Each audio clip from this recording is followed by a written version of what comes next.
বুখারী শরীফে এসেছে প্রতি রমজান মোবারকে হযরতে জিবরাইল আসতেন, হুজুরকে বলতেন, হুজুর আপনি তেলাওয়াত করেন আমি শুনি, যতটুক নাজিল হয়েছে পড়েন।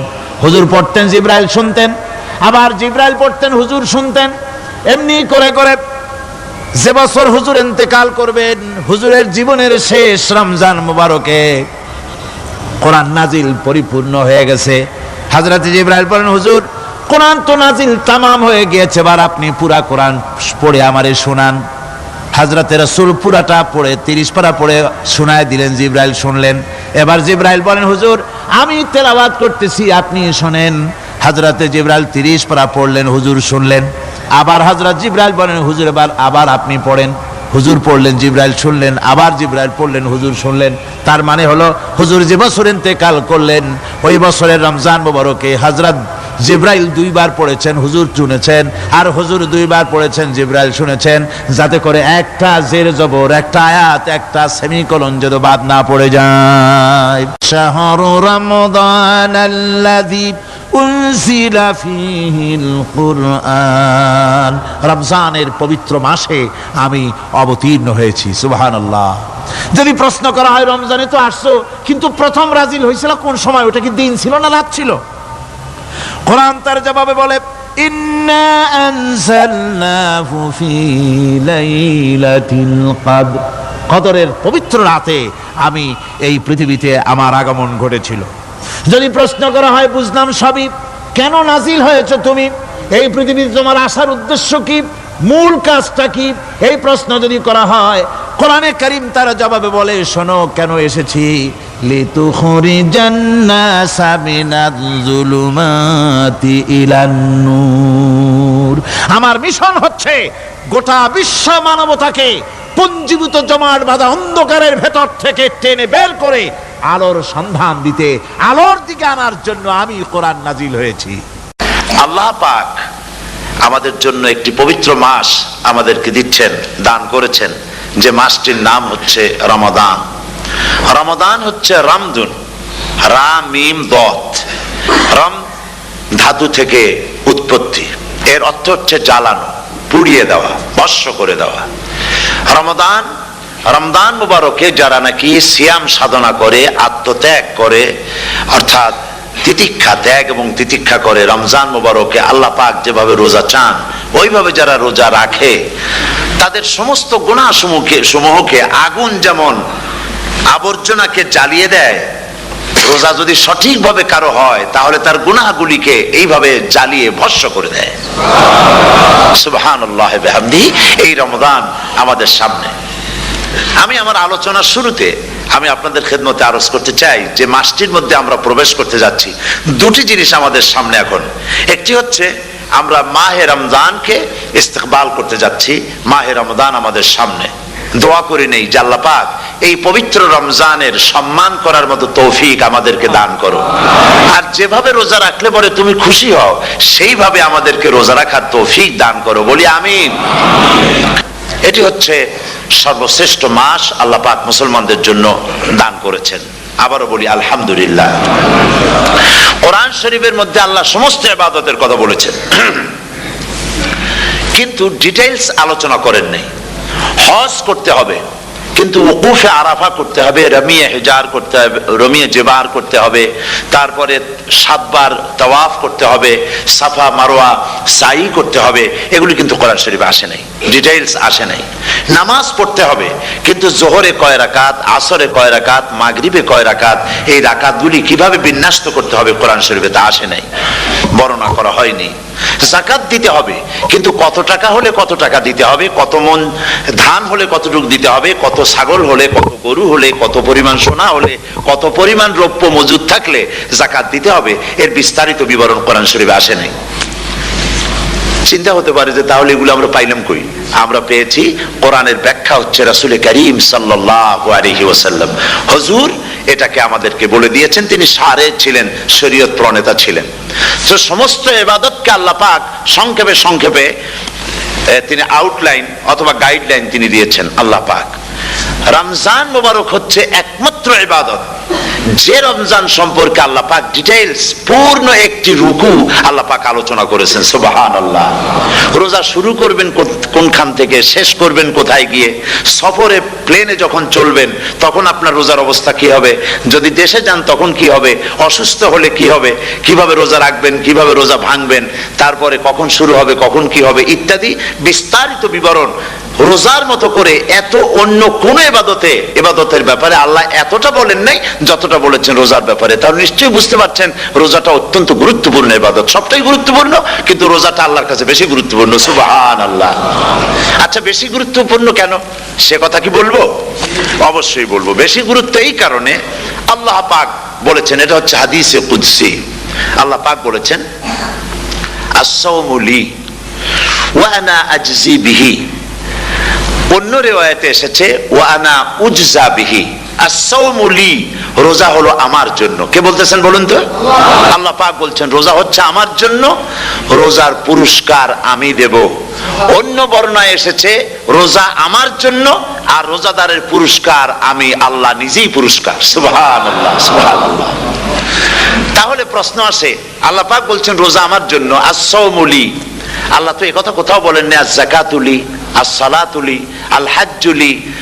রোজা আমার কি বলে, যাকাত আমার জন্য, হজ আমার জন্য, নামাজ আমার জন্য, একথা কিন্তু আল্লাহ বলেন নাই। অবশ্যই আমরা যাকাত হোক, নামাজ হোক, হজ হোক কার জন্য করি? আল্লাহর জন্য করি। রমজানের ব্যাপারে আল্লাহ খাস করেছেন যে আস-সাওমু লি, রোজা আমার জন্য। এই কথাটার অর্থ কি, তাৎপর্য কি, ব্যাখ্যা কি, সিগনিফিকেন্স কি? এর সিগনিফিকেন্স হচ্ছে এই যে প্রত্যেকটা ইবাদতের দুটি ধরন আছে। কয়টা ধরন বলুন তো? দুটি ধরন। একটি ধরন হচ্ছে বাহ্যিক আর একটা হচ্ছে আভ্যন্তরীণ। প্রত্যেকটা ইবাদতের দুটি দিক আছে, একটা মানুষকে দেখানো আর একটা ভেতরের। যেমন নামাজ, একটি লোক নামাজ পড়ে না, কিন্তু এমন একটা সমাবেশের মধ্যে পড়ে গেছে সবাই নামাজ পড়ে। এখন আমি যদি নামাজ না পড়ি তাহলে লোকে বলবে কি? তখন উজু আছে কি না আছে দাঁড়ায় গেল আল্লাহু আকবার। তাহলে দেখা গেল নামাজ আল্লাহর জন্য পড়ে, আবার মানুষের জন্য দেখাবার জন্য করে। যাকাত এটা দেয় মানুষে, তার নিয়তটাকে আল্লাহ পাক ভালো জানেন। কিন্তু কিছু লোক তেমন আছে যাকাতের নামে লুঙ্গি, আমাদের দেশে আছে, এখানে কি করে আমি জানি না, লুঙ্গি শাড়ি কিনে তারপরে বাড়িতে সব জমা করে এরপরে গরিবদের দাওয়াত দেয় এবং সকলকে দেখায় এভাবে লুঙ্গি দিল, শাড়ি দিল, লোকেরা দেখলো যে যাকাত দিল, খুব যাকাত দিয়েছে। কোরবানির ব্যাপারে এভাবে বিরাট একটা গরু কিনলো, কিনে মানুষকে দেখাইলো। চট্টগ্রামে আছে সবচেয়ে বড় দামের গরু একটা কিনে গরুর গলায় মালা একটা পরাইয়া তারপরে শহর ঘুরায়। এখন অবশ্য এটা কমে গেছে আগের থেকে অনেক। মানুষ দেখুক যে অমুকে এই গরুটা কোরবানি করেছে। এটা কি কোরবানির জন্য হলো না মানুষকে দেখাবার জন্য হলো? হজ, টাকা আছে, লোকেরা বলবো কি যে এত টাকার মালিক তাও হজে যায় না, সুতরাং যাই একটু হজ করে আসি। তাহলে হজ করা গেল, আবার মানুষকে দেখাবার জন্য করলো। দুটি জিনিস আছে। কিন্তু একমাত্র রোজা যদি কেউ রাখে মানুষকে দেখাবার জন্য, সকাল থেকে শুরু করে সন্ধ্যা পর্যন্ত না খাইয়া কোনো পাগলও থাকবে না। বলেন আপনারা ঠিক কিনা? সে তো মানুষকে দেখাবার জন্য দাঁত পরিষ্কার করে নিল আর দুপুরে ভাত খাই নিল, বউতেও টের পাইল না। পারবে কিনা? পারবে। টয়লেটে গিয়ে খাই নিল ভালো করে, কোন একটা আড়াল জায়গা নিয়ে খেয়ে গেল, বাচ্চাও দেখলো না, বউতেও দেখলো না, খেয়ে নিল। তাহলে সে তো রোজা রাখলো না। আল্লাহ পাক বলছেন আস-সাওমু লি, রোজা হচ্ছে আমার জন্য। যে রোজা রাখে আমার জন্যই রাখে, মানুষকে দেখাবার জন্য সারাদিন না খাইয়ে থাকার কোনো প্রশ্নই ওঠে না। সুবহানাল্লাহ। সুতরাং রোজা যে রাখলো সে আমার জন্যই রাখলো। ওয়া আনা আজজি বিহি, রোজার পুরস্কার আমি আমার হাত দিয়ে দেব। সুবহানাল্লাহ, আমার হাত দিয়ে দেব। ম্যানেজার যদি বলে এই কাজগুলি করলে পরে বেতন, নির্ধারিত বেতন পাবা, আর এইটা যদি করো তাহলে বেতনটা আমি দেবো আমার হাত দিয়া, তাহলে এমপ্লয় যারা তারা বুঝতেই পারবে যে মালিক যখন নিজেই দেবে তাহলে ম্যানেজারের মতো দেবে না, মালিকের মতোই বড় করে দেবে। তো আল্লাহ পাক ফেরেশতাদের কাছে এটা রাখেন নাই, সব নেকি তোমরা লেখো গিয়া, আর রোজার সওয়াব আমার হাত দিয়ে আমি দেব। সুবহানাল্লাহ। এরপরে আল্লাহ পাক বলছেন, অন্য রিওয়ায়াতে এসেছে রোজা আমার জন্য, আর রোজাদারের পুরস্কার আর কিচ্ছু না, রোজাদারের পুরস্কার আমি আল্লাহ নিজেই পুরস্কার হয়ে যাব। সুবহানাল্লাহ। হাদিস শরীফে এসেছে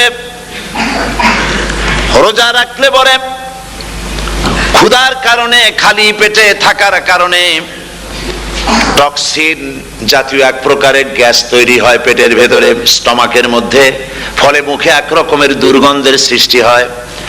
নবীজি বলেছেন রোজাদারের মুখের থেকে যে গন্ধ বের হয় আল্লাহ পাকের কাছে রোজাদারের মুখের গন্ধ মিস্ক আম্বারের চাইতে বেশি পবিত্র। আপনার মুখের গন্ধটাও আল্লাহর কাছে পবিত্র। রোজাদারদের জন্য জান্নাতের একটি দরওয়াজা খাস করে রাখা হয়েছে, যার নাম রায়্যান। এই দরওয়াজা রোজাদারদের জন্য, কেবলমাত্র রোজাদারেরা সেখান থেকে প্রবেশ করবে, আর কেউ প্রবেশ করতে পারবে না। এই রোজাদারদের সম্পর্কে আল্লাহ পাক বলেছেন, হাদিস শরীফে এসেছে, বুখারী শরীফের হাদিস, রাসূল করিম সাল্লাল্লাহু আলাইহি ওয়াসাল্লাম বলেছেন, লিসাইমে ফারহাতান, ফারহাতুন ইনদা ফিতরিহি ওয়া ফারহাতুন ইনদা লিকাই রাব্বিহি। রোজাদারের জন্য দুইটা খুশি। কয়টা খুশি বলুন তো? কে বলছেন? আল্লাহ রাসূল বলছেন রোজাদারের জন্য দুইটা খুশি। লিসাইমে ফারহাতান, দুটি খুশি। ফারহাতুন ইনদা ফিতরিহি, একটা খুশি হচ্ছে ইফতারের সময়। এই ফিতরিহি দুটি কথা, এই একটি কথার দুটি ব্যাখ্যা হয়। একটা হচ্ছে ইফতারের সময়, ইফতারের কথা বলা হয়েছে, আর ঈদের কথাও এর মধ্যে বলা হয়েছে। ইফতারের সময় হলে একটা খুশি, আর একটা খুশি হচ্ছে ইনদা লিকাই রাব্বিহি, যখন রোজাদারের সঙ্গে আল্লাহ পাক দেখা করবেন তখন হবে আরেকটা খুশি। তার মানে হচ্ছে রোজাদারদের সঙ্গে স্পেশাল আল্লাহ রাব্বুল আলামিন সাক্ষাৎকারের ব্যবস্থা করবেন। সুবহানাল্লাহ। তাহলে দুটি জিনিস হলো, একটা হলো ইফতারের জন্য রোজাদারের জন্য দুটা খুশি, একটা হলো ইফতারের সময়, আর একটা হচ্ছে আল্লাহর সঙ্গে যখন দেখা করবে। তো ইফতারের যে খুশিটা, এই খুশি রোজাদার ছাড়া কেউ বুঝবে না। ইফতার সারাদিন রোজা রাখার পর সামনে পেঁয়াজি, বেগুনি, সালাদ, তরমুজ, মিষ্টি, তারপরে আম্বালা সুইট মিটের নানান রকমের মিষ্টি, এরপরে মুড়ি, কত কিছু সব সামনে নিয়ে বসে আছে। দেখছেন অবস্থা? সমস্ত কিছু সামনে বসা, ঘড়ির দিকে তাকানো। আপনি যদি 5 মিনিট আগে খান, ফেরেশতা এসে মুখের উপর থাপ্পড় মারবে, বেটা খাইলি কেন? বলবে কেউ? বলবে না। কোন ফেরেশতা লাঠি নিয়ে দাঁড়ায় আছে? দাঁড়ায় নাই। কিন্তু আপনি খাচ্ছেন না কেন? সুবহানাল্লাহ, সুবহানাল্লাহ বলবেন না?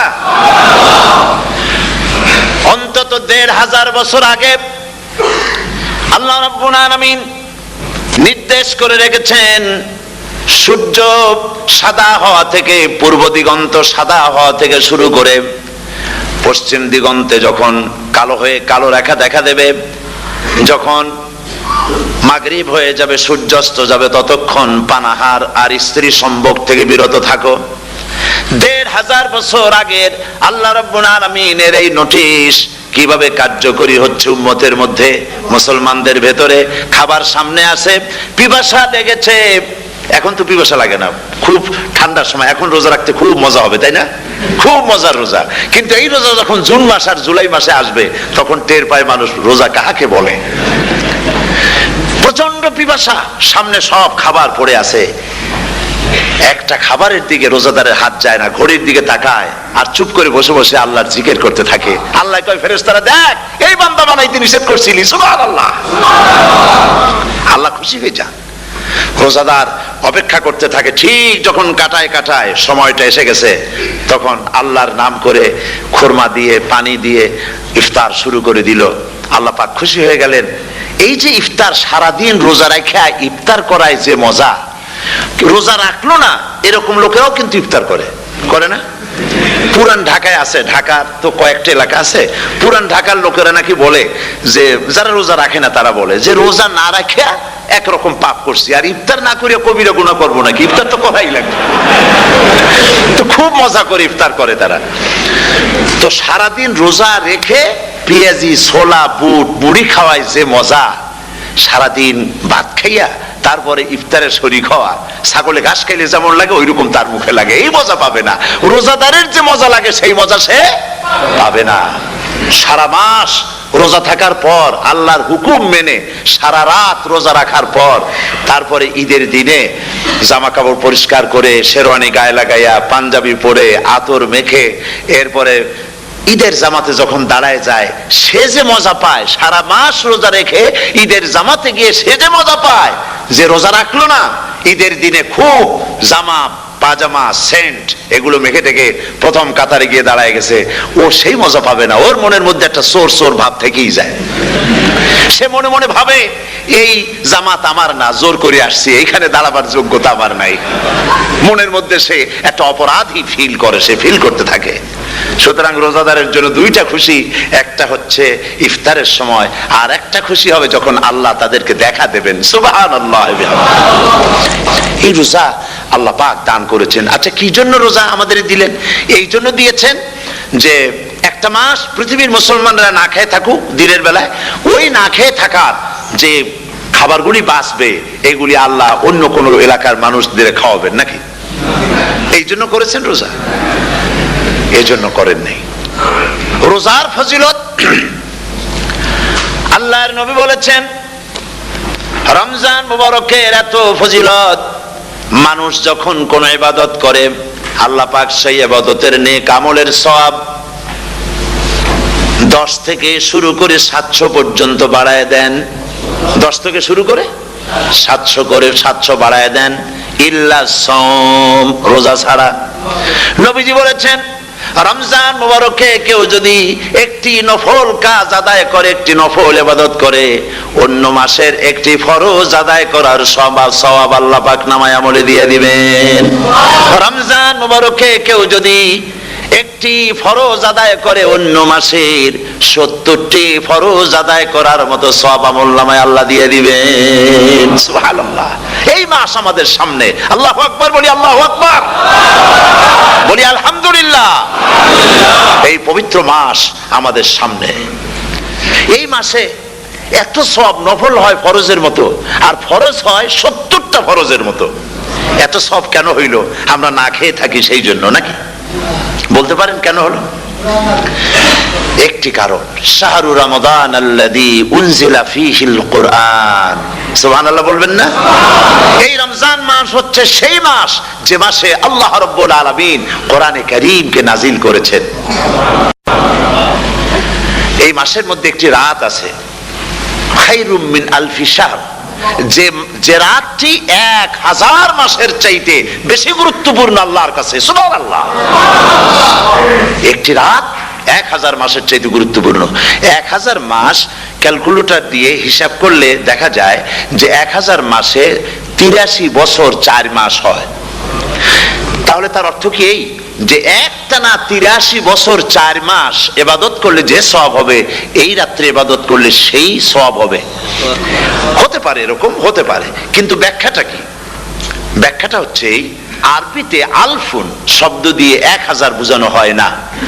আরবিতে যখন আলফুন বলা হয় তাহলে বোঝা যায় সংখ্যাধিক্য, বিপুল সংখ্যা, হাজার হাজার হাজার হাজার, থাউজেন্ডস এন্ড থাউজেন্ডস। এইটাকে বোঝাবার জন্য আরবিতে ব্যবহার করা হয় আলফুন, হাজার হাজার। তাহলে আল্লাহ কি বুঝাতে চাচ্ছেন? আল্লাহ রাব্বুল আলামিন তিনি আয়াত দ্বারা বুঝাতে চান, এর ব্যাখ্যা হচ্ছে এই পৃথিবীর মানবতার কল্যাণের জন্য, এই পৃথিবীর মানুষের ভালাইয়ের জন্য, মঙ্গলের জন্য হাজার হাজার মাস ধরে এই পৃথিবীর মানুষের যে কল্যাণ হয় নাই, এই রমজান মুবারকে একটা রাত আছে যেই রাতে আল্লাহ রাব্বুল আলামিন মানবতার সেই কল্যাণ করেছেন। সেই কল্যাণ কি দিয়ে করেছেন? শাহরু রমাদান আল্লাযী উনজিলা ফীহিল কোরআন, কোরআন নাজিল করে পৃথিবীর মানুষকে সেই কল্যাণ আল্লাহ দিয়েছেন। সুবহানাল্লাহ। বন্ধুগণ, কোরআন, কোরআন কি নিয়ামত আমাদের কাছে! সেই নিয়ামতকে আমরা চিনলাম না, আমরা বুঝতে পারলাম না কত বড় নিয়ামত আল্লাহ আমাদের দান করেছেন। এই কোরআন যেন আপনি শুনতে পারেন, পড়তে পারেন, বুঝতে পারেন, সেই জন্য আল্লাহ রাব্বুল আলামিন শরিয়াত কি সুন্দর ব্যবস্থা করেছে। কোরআন শোনার জন্য রমজান মুবারকে তারাবিহের নামাজের ব্যবস্থা করা হয়েছে। সুবহানাল্লাহ, সুবহানাল্লাহ। যারা সব সময় পড়তে পারেন না, কোরআন তেলাওয়াত জানেন না, অথবা সারা বছরও এক খতম কোরআন শরীফ পড়া হয় না, শরিয়াত কি সুন্দর বিধান করলো যে আপনি যেন 30 পারা কোরআন শরীফ শুনতে পারেন। এই ব্যবস্থা তারাবিহের নামাজের মধ্যে শরিয়াত করে দিয়েছে। আলহামদুলিল্লাহ, আলহামদুলিল্লাহ। যাদের টাকা কড়ি আছে আমি তাদেরকে অনুরোধ করব, যদি পারেন তাহলে মেহেরবানি করে রমজান মুবারকে উমরা পালন করবেন। আমি উমরার নিয়ত করে এসেছি, ঢাকা থেকে উমরার নিয়ত করে এসেছি, আপনাদেরকে দেখে গেলাম, আর আমি এখান থেকে ডাইরেক্ট মদিনা মুনাওয়ারায় চলে যাব ইনশাআল্লাহ। লাইলাতুল কদর পর্যন্ত হারামাইনুশ শরীফাইনে কাটাতে চাই, নিয়ত করেছি। আপনারা দোয়া করুন আল্লাহ যেন কবুল করেন। কি মজা যখন আপনি হারামাইনুশ শরীফাইনে যখন তেলাওয়াত শুনবেন, আপনার কাছে মনে হবে যেন কোরআন শরীফ নাজিল হতেছে। সুবহানাল্লাহ। সেখানে তো নামাজের পরে হাত তুলে মোনাজাত করা হয় না, শুধুমাত্র রমজান মুবারকে বেতেরের নামাজের মধ্যে ইমাম সাহেব হাত তুলে মোনাজাত করেন। গত বছর রমজান মুবারকের লাইলাতুল কদরে আমি ছিলাম, গত কয়েক বছর ধরে আল্লাহ যাওয়ার তৌফিক দিয়েছেন দয়া করে। সেখানে লাইলাতুল কদরে পত্রিকাগুলি লিখেছে 30 লাখের উপরে লোক ছিল মক্কা শরীফের হারাম শরীফে, 30 লাখের উপরে। যখন তেলাওয়াত হচ্ছে, মোনাজাত করতেছেন ইমাম সাহেব কাঁপতেছেন, মোনাজাত করতেছেন, কাঁদতেছেন, আর গোটা হারাম জুড়ে কান্নার রোল পড়ে গিয়েছে। কিভাবে কাঁদতেছে! সারাদিন মানুষ রোজা রেখে তারপরে ইফতার করতে যখন বসে, আমি সেই জান্নাতের কথা কেমনে আপনাদের বুঝাবো? রসগোল্লা কেমন লাগে বক্তৃতা দিয়ে 6 ঘন্টা বক্তৃতা দিয়েও বোঝানো যাবে না। যদি মুখের মধ্যে ঢুকাইতে পারি তাহলে বুঝবেন যে মজাটা কি। এটা তো আমি বুঝাইতে পারবো না কি মজাটা লাগে। সারাদিন রোজা রাখার পর সমস্ত লক্ষ লক্ষ মুসল্লিরা বসে আছে মক্কা শরীফে, কাবা শরীফ সামনে, এখানে বসে আছে। রোজাদারের সামনে আছে জমজমের পানি আর মদিনা মুনাওয়ারার খুরমা, আল্লাহর ঘর সামনে। জান্নাতের থেকে আর কাকে বলে? সুবহানাল্লাহ। আর মসজিদে নববীর ভিতরে মদিনার আকর্ষণ কাশাস আলাদা। মদিনা শরীফের আপনাকে যদি পাইয়া যায় কোন আরব, কোন মাদিনী, আপনারা ছাড়বেই না, আদর করে পাশে বসাবে, তোমারে আমি এই জিনিস খাওয়াবো, এইটা দিয়ে ইফতার করাবো, আমার কাছ দিয়ে তুমি উঠতেই পারবে না, আপনাকে জোর করে বসাই দিবে। মসজিদে নববীতে রিয়াদুল জান্নাহ রাসূল করিম সাল্লাল্লাহু আলাইহি ওয়াসাল্লামের কবর শরীফের কাছে বসে আপনি ইফতার করতেছেন, কত বড় নসিব। সেই জন্য আমি বলি, হলিডে করার জন্য আমেরিকা, সিঙ্গাপুর, হাবিজাবি এই সমস্ত ঘুরে কোনো লাভ নাই। হলিডে করতে চান, রমজান মুবারকে চলে যান হারামাইনুশ শরীফাইন, মদিনা আল মুনাওয়ারা, মক্কা আল মুকাররমা। কপাল খুলে যাবে, জিন্দেগীর সমস্ত গুনাহ খাতা আল্লাহ পাক maaf করে দিবেন। রাসূল করিম সাল্লাল্লাহু আলাইহি ওয়াসাল্লাম বলেছেন, রমজান মুবারকে যে উমরা করলো সেজন্য হজ আদায় করলো। সুবহানাল্লাহ। অন্য রিওয়ায়াতে এসেছে, যে ব্যক্তি রমজান মুবারকে উমরা করলো সেজন্য আমার সাথে হজ আদায় করলো। সুবহানাল্লাহ বিহামদিহি। তো বলতেছিলাম যে কোরআনে কারীম হচ্ছে একটি বিরাট নিয়ামত। এই নিয়ামত শোনানো হয় রমজান মুবারকে। আমি এবার এসে খুব খুশি হলাম একথা শুনে যে ইস্ট লন্ডন মসজিদ তারা একটা ব্যবস্থা করেছে, সুন্দর একটা রেডিও তারা আবিষ্কার করেছে। না কি করছেন আপনারা? ট্রান্সমিটার তৈরি করেছেন। ওনারা ওখানে রেডিও বিক্রি করেন। আপনারা বহু টাকা খরচ করেছেন, তারা হাজার হাজার পাউন্ড খরচ করে টাওয়ার বানিয়েছেন এবং একটা ফ্রিকোয়েন্সি তারা নিজেরা নিয়েছেন, আর রেডিওগুলি 125 পাউন্ড করে ওনারা দিচ্ছেন খরচ হিসেবে। এইটা যারা নিয়ে যায় ঘরের মধ্যে বসে তারাবিহের তেলাওয়াত তারা শুনতে পাবেন। মহিলারা অনেক সময় আসতে পারেন না, মহিলারা ঘরে বসে শুনতে পারবেন। ওই ইস্ট লন্ডন মসজিদে যত ওয়াজ হবে, তেলাওয়াত হবে, নামাজ হবে, আজান হবে, ওয়াজ হবে, জিকির হবে, সব আপনার ঘরে বসে আপনি শুনতে পারবেন। আল্লাহ রাব্বুল আলামিন এই ইকদামকে, এই পদক্ষেপকে আল্লাহ কবুল করুন, সবাই বলেন আমিন। এবং প্রত্যেকের ঘরে ঘরে এই রেডিও পৌঁছে যাক, আমরা বলি আমিন। আল্লাহ যেন কবুল করেন। আপনি ঘরে বসে মসজিদের সমস্ত প্রোগ্রাম পেতে পারবেন। আর কি সুন্দর, সেখানে যিনি তেলাওয়াত করেন, আজান দেন, আলহামদুলিল্লাহ, তার আজান শুনলে পরে তো মনে হয় যে আমি মক্কা শরীফে চলে গেছি, মদিনায় চলে গেছি। আর তেলাওয়াত কত সুন্দর, আলহামদুলিল্লাহ। আল্লাহ তার প্রতি রহম করুন, আমরা বলি আমিন। সুতরাং বলতেছিলাম যে পবিত্র রমজানুল মুবারক এটি কি, জিনিসটা কি, জিনিসটা বুঝাবার জন্য আমি বলি, যেমন এই ঘড়িটা এটা কেনার পর 2-1 বছর পর এটা ফাস্ট হয় অথবা কি হয়, স্লো হয়ে যায়। তখন এটাকে সারার জন্য আমরা হসপিটালে দেই। হসপিটাল মানে লন্ডন হসপিটাল না, ঘড়িরও হসপিটাল আছে। তো ঘড়ির হসপিটালে দিলাম, ওরা এটাকে দেখে শুনে ওয়াইলিং করে টরে দিল ঠিক মতো। একবার যদি ঠিক করে দিল, আবার আমার 1-2 বছর চললো, আর কোনো ডিস্টার্ব করবে না, ঠিক কিনা? আপনার গাড়ির ইঞ্জিন যদি কোনো রকমের অসুবিধা করে, তাহলে গাড়ির ইঞ্জিনকে ওভারহোলিং করতে হয়, ইঞ্জিন ডাউন দিতে হয়। একবার যদি ইঞ্জিন ডাউন দিলেন, ওভারহোলিং করলেন, তাহলে আপনার এই গাড়ি 5-6 বছরের জন্য আর হাত দিতে হবে না। এই কথাগুলি বুঝতে পারছেন কিনা? সারা জীবন, সারা মাস অন্যায় করার পরে, গুনাহ করার পরে মানুষের অন্তঃকরণে কালিমা লেগে যায়, আল্লাহ রাব্বুল আলামিন রমজান মোবারকের একটা ব্যবস্থা করেছেন, ইঞ্জিন ওভারহোলিং এর মতো, ইঞ্জিন ডাউন দেওয়ার মতো আপনার কলবকে, আপনার আত্মাকে, আপনার বিবেককে, আমার বিবেককে পরিষ্কার করার জন্য রমজান মাস করে দিয়েছেন। রমজান মোবারকের একটি মাসের কোর্স যদি কমপ্লিট করা যায়, তাকওয়া দিয়া যদি ভরে দেওয়া যায়, তাহলে বাকি 11 মাস আরামসে চলবে, কোনো অসুবিধা হবে না। নবীজি বলেছেন রমজান মুবারকে মাস আসার সঙ্গে সঙ্গে আল্লাহ রাব্বুল আলামিন তিনি জান্নাতের সমস্ত দরজাগুলি খুলে দেন, আর জাহান্নামের সব দরজাগুলি আল্লাহ রাব্বুল আলামিন বন্ধ করে দেন। সুবহানাল্লাহ। আর শয়তানকে শৃঙ্খল দিয়ে বেঁধে ফেলা হয়, শিকল দিয়ে শয়তানদের বান্ধা হয়ে যায়। এই হাদিসটা যখনই শোনাই বিভিন্ন জায়গায় লোকেরা বিভিন্ন জায়গায় প্রশ্ন করে, হুজুর কোন তো যে শয়তানরে বান্ধাতে হয়, কিন্তু রমজান মাস হতো লোকেরা মদ খায়, মিথ্যা কথা কয়, তাহলে শয়তান বান্ধা থাকলো কেমনে? আমি বলি দেখেন, এরও ব্যাখ্যা আছে।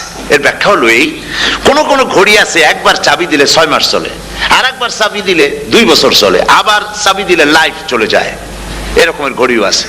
কোন কোন মানুষের শয়তানে এমন চাবি দিছে যে চাবিতে 6 মাস চলে, কোনটায় 10 মাস চলে, কোনটায় বছর চলে। রোজার মাসেও যারা গুনাহ করে শয়তানে এমন চাবি দিছে যে রোজার মাসেও বন্ধ হচ্ছে না, এরা শয়তানের খপ্পরে পড়ে গেছে। আল্লাহ এই চাবি থেকে মুসলমানদেরকে হেফাজত করুন বলি আমিন। জোরে বলেন আমিন। শয়তান থেকে পানাহ কেউ দিতে পারে না, কোন গভর্নমেন্ট পারবে না। ব্রিটিশ গভর্নমেন্ট পারবে নাকি? American government? কেউ পারবে না। শয়তান থেকে পানাহা দিতে পারে কেবলমাত্র কে? ওই আল্লাহ রাব্বুল আলামিন আমাদেরকে শিখায় দিয়েছেন, শয়তানের ওয়াসওয়াসা থেকে আমার কাছে পানাহা চাও। আউযু বিল্লাহি মিনাশ শাইতানির রাজিম। বিতাড়িত মরদুদ শয়তানের ওয়াসওয়াসা থেকে পানাহা চাই, আল্লাহর কাছে পানাহা চাও। আল্লাহ পাক বলেন আমি পানাহা দিতে পারি শয়তানের ওয়াসওয়াসা থেকে। শয়তান থেকে আশ্রয় একমাত্র সিকিউরড, নিরাপত্তা পেয়েছেন আল্লাহর পয়গম্বরেরা। সুবহানাল্লাহ। আম্বিয়া আলাইহিমুস সালাম তারা আল্লাহ কর্তৃক নিয়ন্ত্রিত, শয়তানের ক্ষমতা নাই পয়গম্বরদের কাছে যাওয়া। চতুর সীমানার ভেতরে শয়তান প্রবেশ করে কোন নবীকে ওয়াসওয়াসা দিতে পারবে না, বলি সুবহানাল্লাহ। এই জন্য শয়তান থেকে বেঁচে যাওয়া, শয়তানের ওয়াসওয়াসা থেকে বাঁচা খুবই কঠিন। সেই জন্য আল্লাহ পাক বলছেন শয়তানকে বেঁধে রাখা হয়, জান্নাতের সমস্ত দরজা খোলা, জাহান্নামের সমস্ত দরজা বন্ধ হয়ে যায়। এই নিয়ামতের মাস আমাদের সামনে। প্রত্যেকটি যখন কোন ওয়ার্কশপ হয়, তো ওয়ার্কশপের জন্য এক একটা কি বলে সিলেবাস থাকে। রমজান মুবারক একটা ওয়ার্কশপ। এই ওয়ার্কশপের মধ্যে একটা সিলেবাস আছে, সেই সিলেবাসের নাম হচ্ছে কোরআন। কোরআন কোরআন কোরআন নাজিলের মাসে আমরা কি কোরআন তেলাওয়াত করি? বলেন। রোজা হচ্ছে, হাদিস শরীফের মধ্যে বলা হয়েছে আস-সাওমু জুন্নাহ, রোজা হচ্ছে ঢাল। রোজা কি কন্ত? ঢাল বোঝেন তো? ঢাল কি? প্রোটেক্টর। আপনি জিহাদের ময়দানে, যুদ্ধের ময়দানে নিরাপত্তার জন্য, বাইরের থেকে আক্রমণকে ফিরাবার জন্য কি ব্যবহার করেন? ঢাল ব্যবহার করেন। রোজা হচ্ছে ঢাল, শয়তানের সমস্ত আক্রমণ থেকে বাঁচার জন্য রোজা হচ্ছে ঢাল। রোজার দিনে কেউ যদি আপনার সাথে ঝগড়া করে, তাহলে রাসূল বলেছেন তুমি বলো, তুমি ঝগড়ায় প্রবৃত্ত হবে না। তোমার সাথে যদি কেউ ঝগড়া করে, তুমি বলবে ইন্নী সাইম, আমি রোজাদার। আমি তোমার মতো ঝগড়া করতে আমিও পারি, আমি তোমার মতো গালাগালি দিতে পারি, কিন্তু আমি দেব না, ঝগড়াও করব না, গালিও দেব না, মারামারিও করব না, কারণ আমি রোজাদার। সুবহানাল্লাহ। রোজা আপনাকে গুনাহ থেকে বাঁচায় দেবে। দেখেন রোজা কিভাবে গুনাহ থেকে বাঁচায়। মিথ্যেবাদী, মিথ্যেবাদী সারাক্ষণ মিথ্যে কথা বলে, কিন্তু রোজার মাস আসছে, এখন মিথ্যাবাদী যারা তাদের ঘনিষ্ঠ লোকদের কাছে শুনেছি যে তারা বলে, যদি কোনো লোক দিনের বেলা আইসা যায় আর এমন কথা, যে কথা বলতে গেলে মিথ্যা বলা ছাড়া উপায় নাই তার জন্য, সে তখন বলে ভাই তুমি তো অসময় আসছো, এখন আমি খুব ব্যস্ত, আই এম ভেরি বিজি, তুমি রাত্রে আসো। কথা বুঝতে পেরেছেন তো? রোজা হচ্ছে কি? রোজাটা কি বলে? ঢাল। কোন মেয়ে লোকের দিকে চোখ পড়লো, আহা আমি তো রোজাদার, চোখকে সাথে সাথে নিচে নামায় ফেললো। গানের আওয়াজ আসলো, আমি তো রোজাদার, সে গানটা শুনলো না। কাজী সমস্ত গুনাহ থেকে বাঁচার জন্য রোজা একটা বিরাট হাতিয়ার। সুবহানাল্লাহ। এই মাসে আল্লাহ রব্বুল আলামিন এই মাসটা, এই রোজাটা কেন দিয়েছেন? লাআল্লাকুম তাত্তাকুন, ইয়া আইয়ুহাল্লাযীনা আমানু কুতিবা আলাইকুমুস সিয়ামু কামা কুতিবা আলাল্লাযীনা মিন ক্বাবলিকুম লাআল্লাকুম তাত্তাকুন। হে বিশ্বাসীরা, তোমরা যারা ঈমান এনেছো, শোনো, আমি রোজাকে তোমাদের জন্য ফরজ করেছি যেমন করে ফরজ করেছিলাম তোমাদের পূর্বপুরুষদের উপরে। রোজা শুধু আমাদের উপরে ফরজ হয়েছে তা না, আমাদের আগে যারা যেসব নবীরা আসছিলেন তাদের উপর রোজা কি ছিল? ফরজ ছিল। সুতরাং এই রোজা তোমাদের উপরে ফরজ, এই জন্য লাআল্লাকুম তাত্তাকুন, যাতে করে তোমরা কি হতে পারো? পরেজগার হতে পারো। কি হতে পারো? পরেজগার, মুত্তাকি হতে পারো, আল্লাহকে ভয় করতে পারো। একমাত্র আল্লাহর ভয় মানুষকে ভালো বানাতে পারে। একটা মানুষ জান্নাতে যাওয়ার জন্য, জাহান্নাম থেকে বাঁচার জন্য একটা জিনিস, কয়টা জিনিস বলেন? একটি জিনিস যদি ভেতরে থাকে তাহলে সমস্ত গুনাহ থেকে বাঁচতে পারে। আর একটি জিনিস যদি না থাকে তাহলে এমন কোনো কাজ নাই পৃথিবীতে যা সে করতে পারে না। সেই কাজটার নাম কি? তাকওয়া। সবাই বলেন, কাজটার নাম কি? তাকওয়া। যদি ভেতরে আল্লাহ পাকের ভয় থাকে, রব্বুল আলামিন আমাকে দেখছেন, তিনি আমাকে শুনতেছেন, এই ভয় যদি অন্তঃকরণের ভিতরে থাকে তাহলে এই লোকটি কোনো গুনাহের কাজ করতে পারবে না, মিথ্যা বলতে পারবে না, ওজনে কম দিতে পারবে না, খাদ্যে ভেজাল দিতে পারবে না, শয়তানি বদমাশি করতে পারবে না। আর যদি এই জিনিসটির অভাব থাকে, যদি তাকওয়া না থাকে, তাহলে সমস্ত অন্যায় কাজ সে করতে পারবে। এই জন্য আল্লাহ রাব্বুল আলামিন বলেন, রোজা এই জন্য দান করেছে যাতে করে, রোজার মাস এই জন্য দিলাম, লাআল্লাকুম তাত্তাকুন, তোমাদের ভিতরে তাকওয়ার সৃষ্টি হয়। এই ওয়াজ আমি আপনাদের সামনে অনেকবার করেছি। হযরত ওমর রাদিয়াল্লাহু তাআলা আনহু রাতের বেলায় ঘুরতে ঘুরতে দেখেন এক বাড়িতে আলো জ্বলছে, শেষ রাত। এই রাত্রে বাড়িতে আলো জ্বলে কেন? ভাবলেন কোনো অসুখ বিসুখ হলো নাকি। তো উনি কাছে গেছেন, গিয়ে কান পেতে শুনতেছেন। বাড়ির মালিক বুড়ি তার যুবতী মেয়েকে ডেকে বলছে, মা ওঠো, তাড়াতাড়ি ওঠো। কেন? কয় যে সকাল তো হয়ে গেল, দুধ দই এনেছি, আমি দুধ এনে রাখছি, এখন তুমি পরিমাণ মতো সবটা পাত্রে পানি দিয়ে ভরে দাও, তাহলে ওজন বেশি হবে আর আমরা ভালো লাভ করতে পারবো। মেয়ে বলছে, মা তুমি বলো কি, এটা আমার দ্বারা সম্ভব না। কেন সম্ভব নয়? হযরত ওমর এক ফরমান জারি করেছেন, তিনি বলেছেন তিনি পানিতে, দুধের মধ্যে পানি মিশাতে নিষেধ করেছেন। তাছাড়া রাসূল করিম সাল্লাল্লাহু আলাইহি ওয়াসাল্লাম খাদ্যদ্রব্যে ভেজাল দিতে নিষেধ করেছেন। কাজী হযরত ওমরের এই নির্দেশকে আমি অমান্য করতে পারবো না। মা বলছে, দেখো ওমর এখন তো ঘুমাইতেছে, এত রাত্রে তিনি কি এখানে আসছেন নাকি আমাদের এই কারবার দেখতে? তুমি পানি মিশাও ইচ্ছে মতো। মেয়ে বলছে, মা হযরত ওমর ঘুমাতে পারেন, তার পুলিশেরা, তার গোয়েন্দা বিভাগের লোকেরা ঘুমাতে পারেন, হযরত ওমরের চোখকে ফাঁকি দেওয়া যাবে, হযরত ওমরের পুলিশকে ফাঁকি দেওয়া যেতে পারে, কিন্তু আল্লাহ রাব্বুল আলামিনের চোখকে ফাঁকি দেওয়া যাবে না। আমার পক্ষে সম্ভব নয়, আমি দুধে পানি মিশাতে পারবো না। হযরত ওমর রাদিয়াল্লাহু তাআলা চলে গেলেন, গিয়ে তার ছেলেকে ডেকে বললেন, ছেলে আমি তো এখন বুড়া হয়ে গেছি, আমার বিয়ের বয়স নাই, আমি একটা মেয়ের খোঁজ নিয়ে আসছি, যদি আমার বয়স থাকতো এই মেয়েটার আমি বিয়ে করতাম। সুবহানাল্লাহ, সুবহানাল্লাহ। এই মেয়েটা তুমি খোঁজ নাও, যদি বিয়ে না হয়ে থাকে তুমি প্রস্তাব দাও বিবাহের।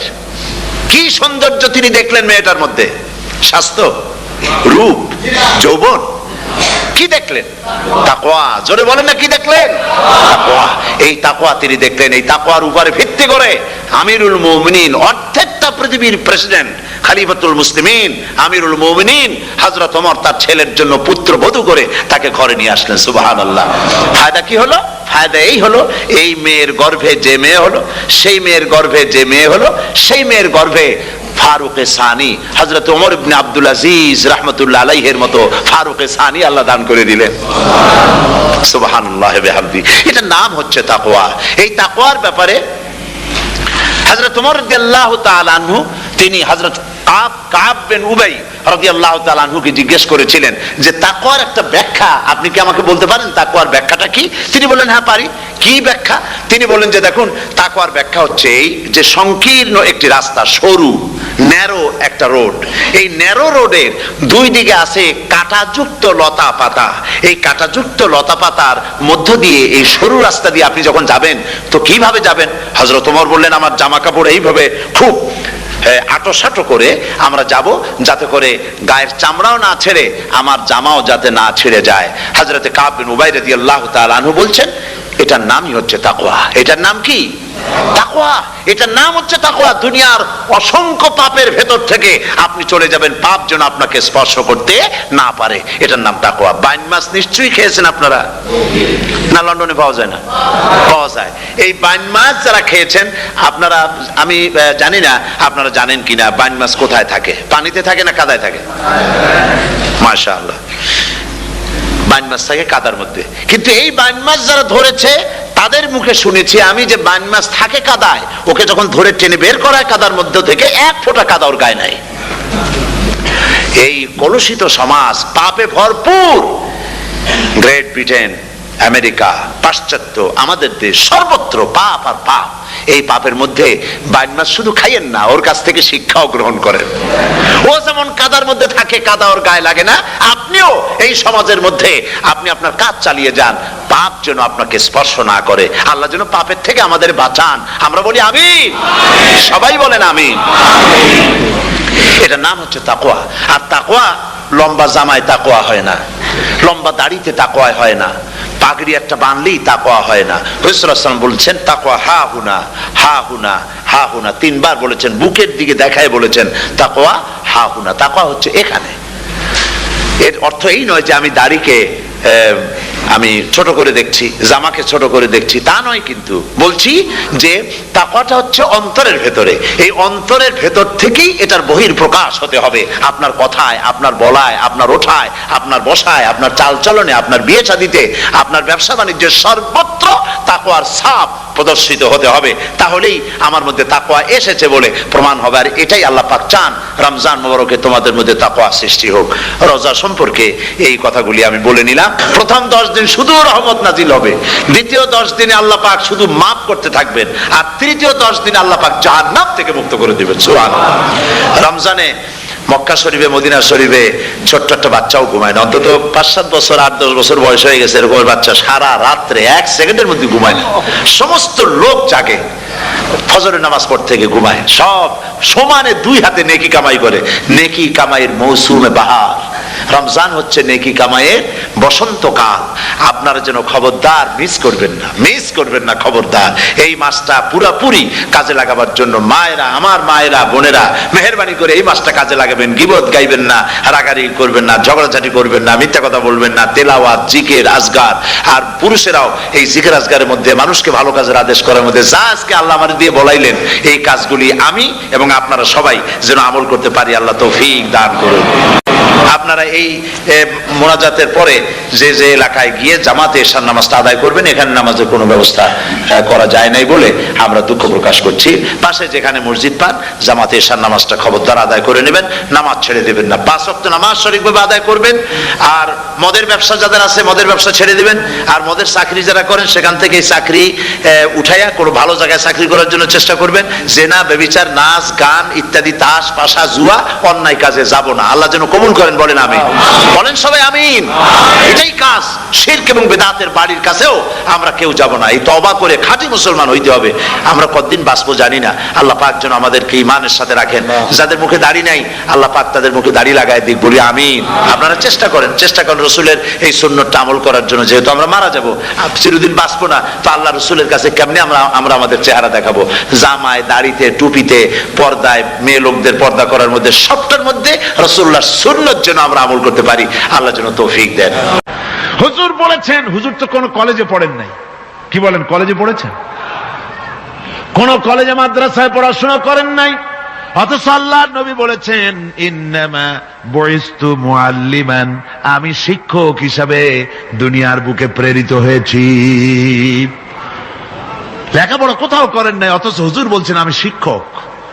অর্থাৎ গোটা পৃথিবীর সর্বকালে, সর্বযুগের মহান শিক্ষক হচ্ছেন মুহাম্মদ রাসূলুল্লাহ সাল্লাল্লাহু আলাইহি ওয়াসাল্লাম। শিক্ষা তার মধ্যে পরিপূর্ণ ছিল। আল্লাহ তাকে শিখিয়েছেন, সব কথা তিনি বলেছেন, জ্ঞানের কোনো অভাব তার কাছে ছিল না। তবে হ্যাঁ, অনেকে বলে অনেকে বলে যে মুহাম্মদ সাল্লাল্লাহু আলাইহি ওয়াসাল্লাম হচ্ছেন সেই পুরানা মধ্যযুগীয় ব্যাপার স্যাপার। ওই মধ্যযুগীয় কোনো কথা আজকের যুগে চলতে পারে না, এটা হলো জ্ঞান বিজ্ঞানের যুগ। আমরা কিছু মঙ্গল গ্রহে যাব করতেছি, চাঁদ দখল করে ফেলেছি সেই কবে, চাঁদে পতাকা উড়ায় ফেলেছি, বাড়িঘর বানাবার জন্য ইট সিমেন্ট রড সবকিছু পাঠাবার ব্যবস্থা হচ্ছে চাঁদে। আর মঙ্গল গ্রহে তো আমরা যাব করছি। মুহাম্মদ সাল্লাল্লাহু আলাইহি ওয়াসাল্লাম কি চাঁদে নেমেছেন কখনো? এগুলি বেকুবদের প্রশ্ন। কাদের প্রশ্ন? বেকুবদের প্রশ্ন। আর মিয়া তোমার বিজ্ঞান তো গেছে শুধু চাঁদে। চাঁদ কদ্দূর? মাত্র 2,32,000 মাইল দূরে। চাঁদ মাত্র 2,32,000 মাইল দূরে একটি উপগ্রহ মাত্র। পৃথিবীর সবচাইতে নিকটতম প্রতিবেশী, নিকটতম উপগ্রহ হচ্ছে চাঁদ। দৃষ্টান্ত দিতে গিয়ে আমি ওই ছোট্ট স্টোরিটি বুঝাবার জন্য মানুষের সামনে বলি। একবার এক স্বামী আর স্ত্রী দুজনে ঝগড়া লেগেছে, স্বামী স্ত্রীর ঝগড়ায় বেচারা স্বামী দুর্বল হয়ে গেছে, স্বামীর স্ত্রীর সামনে আর পেরে উঠছে না পারিয়া শেষ পর্যন্ত বলল, ঠিক আছে, তোমার মতো দাজ্জাল মার্কা বউর সাথে আমি আর থাকবো না, আমি চললাম, আমি এবার বিদেশেই চলে যাব, দেশেই থাকবো না। স্ত্রী কিছু বলতেছে না। স্বামী দেখে যে সন্ধ্যা পর্যন্ত স্ত্রী তাকে সাধেও না, মহা সমস্যা। বলেও বেচারা মুসিবতে পড়েছে, প্রেস্টিজ কনসার্ন হয়েছে, ইজ্জতের ব্যাপার। শেষ পর্যন্ত জায়নামাজ বালিশ টালিশ পেঁচাইয়া বিদেশের উদ্দেশ্যে নিজেকে তৈরি করে বারান্দায় নেমে বলল যে মাগরিবের রক্ত যখন হয়েই গেল, মাগরিবটা পড়ে নেই। মাগরিব পড়েছে, দোয়া তাসবিহ ইত্যাদি পড়ছে, দেখেনি স্ত্রীর পক্ষ থেকে কোনো কি দাওয়াত আসে যে আপনার যাইয়া কাম নাই। তো স্ত্রী বেচারিও বুঝে ফেলেছে তার স্বামীর দৌরত্ব কত দূর, সেই জন্য সেও আর কিছু ক্ষয় ঠয় না। এশা রক্ত যখন হয়ে গেছে তখন বিড়বিড় করে স্বামী বেচারা বলছে, মানুষ নাকাউয়ার জাত, সন্ধ্যার আগে ছিলাম কোথায় আর এখন আসলাম কোথায়। বউ ঘরে বসে কয় যে বুঝছি, আর যাওয়া লাগবে না বিদেশে। ঘরের থেকে বারান্দায় নামি তুমি বলো মানুষ না কাউয়ের জাত, সন্ধ্যায় ছিলা কোথায় এখন নামছো কোথায়, তোমার আর বিদেশে যায় কাম নাই, তুমি ঘরে এসে মশারির মধ্যে ঢোকো। বুঝলেন?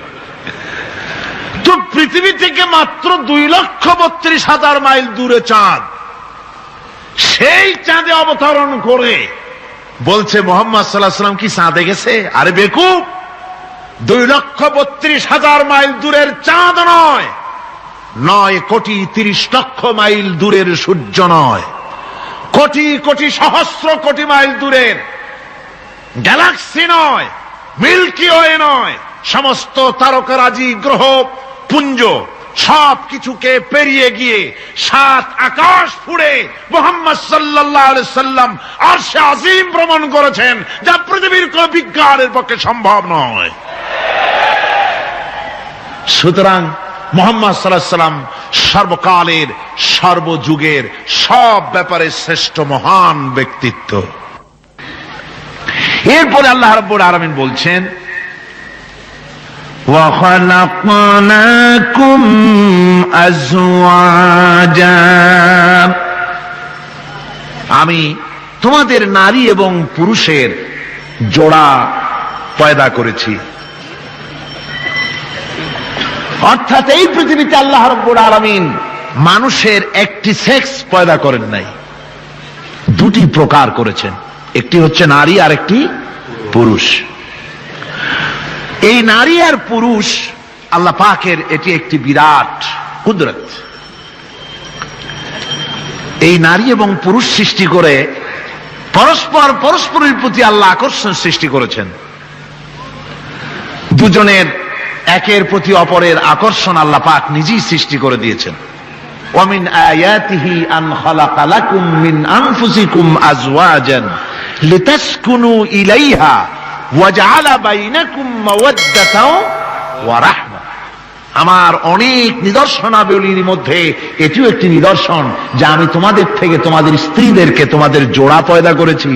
আর কি করেছি, কেন করেছি? লিতাসকুনু ইলাইহা, যাতে করে তোমরা পরস্পর পরস্পরের কাছ থেকে শান্তি, প্রীতি, প্রেম, ভালোবাসা, মহব্বত লাভ করতে পারো।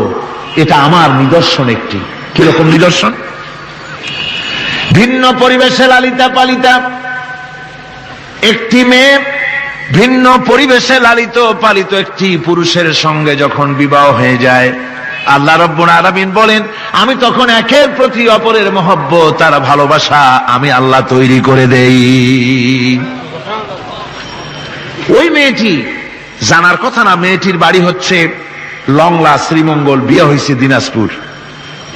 দিনাজপুরের লোকেরা বোয়াল মাছ খায় না, কিন্তু এখানের লোকেরা বোয়াল মাছ খুব পছন্দ করে। কথা বুঝতে পেরেছেন? এখানে কথাবার্তা এক রকমের, সেখানের কথাবার্তা আর এক রকমের। এই দুইটা মিলাইয়া কিতে হয়েছে তো কিতে হয়েছে, কথা বুঝতে।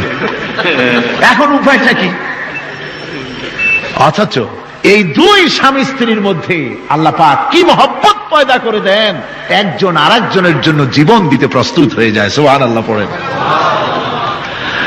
আল্লাহ রাব্বুল আলামিন বলেন ওয়াজআলা বাইনাকুম মাওয়াদ্দাতান, প্রথমে তো ভালোবাসা সৃষ্টি করি, প্রেম সৃষ্টি করি। বিবাহ হওয়ার পর যে ভালোবাসা হয়, বিশেষ উদ্দেশ্যকে সামনে রেখে ওই ভালোবাসা হয়। এরপরে যখন বয়স বাড়তে থাকে, যখন বার্ধক্য আসে, তখন ওই ভালোবাসাটা আর থাকে না যেটা ছিল প্রথম।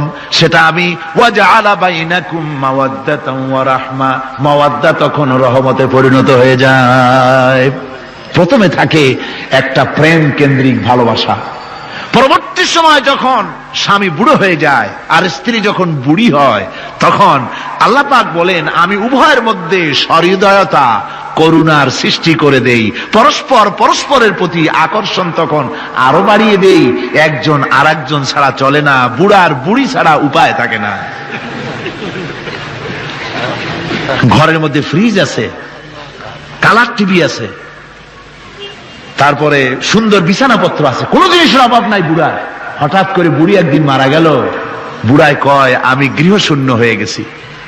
সব আছে, তারপরেও যে গৃহশূন্য হয়ে গেছি, তার মানে গৃহের প্রাণটাই চলে গেছে। বুড়া বয়সে সন্তান খোঁজ খবর নেয় না, সন্তানের বউ খোঁজ খবর নেয় না। বুড়ার গরম পানিটা, উজুর পানিটা, তার খাবারটা, তার পানটা, তার যা প্রয়োজন বুড়ি সব এগিয়ে নিয়ে আসে। আর বুড়াও বুড়ির জন্য তখন প্রথম জীবনের চাইতে আরো বেশি মহব্বত বাড়ে, বুড়ির দিকে খোঁজ খবর আরো বেশি করে নেয়। ঠিক কিনা কন? বুঝবেন যারা বুড়া আর বুড়ি আছেন। আল্লাহ পাক বলেন এটা আমি করি। কে বলছেন এ কথা? আল্লাহ পাক বলছেন আমি করি। এ মহব্বত আল্লাহর দান। দেখুন রাসূল করিম সাল্লাল্লাহু আলাইহি ওয়াসাল্লামের ঘরে দৌলত ছিল না, কিন্তু মহব্বত দিয়ে ঘরটা ভরা ছিল। সুবহানাল্লাহ বিহামদি। দৌলত ছিল না, মহব্বত দিয়ে ভরা ছিল। হযরত আয়েশা সিদ্দিকা রাদিয়াল্লাহু তাআলা আনহা বলেছেন আমি গ্লাসে পানি পান করে রেখে দেওয়ার পর রাসূলুল্লাহ গ্লাসটা হাতে নিয়ে আমি যেখানে ঠোঁট লাগিয়ে পানি পান করেছি, আল্লাহ নবী ওইখানেই ঠোঁট লাগায়া পানি পান করতেন। মুহাব্বত। হযরত আয়েশা বলেন আমি গোশত খেয়ে, হাড্ডি খেয়ে হাতে ধরে রেখেছি, খাবো বা রাখবো। আল্লাহ নবী তখন আমার হাতের থেকে গোশত বা হাড্ডিটা আমার হাত থেকে নিয়ে আমি গোশতের যে অংশে কামড় দিয়েছি, রাসূলুল্লাহ সেখানে মুখ লাগিয়ে খেতেন। দৌলত ছিল না হুজুরের ঘরে এক ফোঁটাও, কিন্তু মহব্বত ছিল ঘরটা ভরা।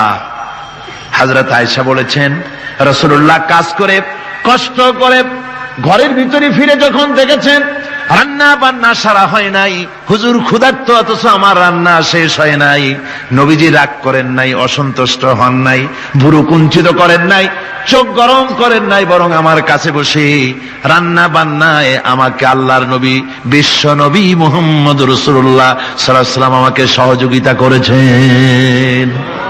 স্বামী স্ত্রীর ভালোবাসা হচ্ছে স্বর্গীয় নিয়ামত, জান্নাতের নিয়ামত। সুবহানাল্লাহ পড়েন।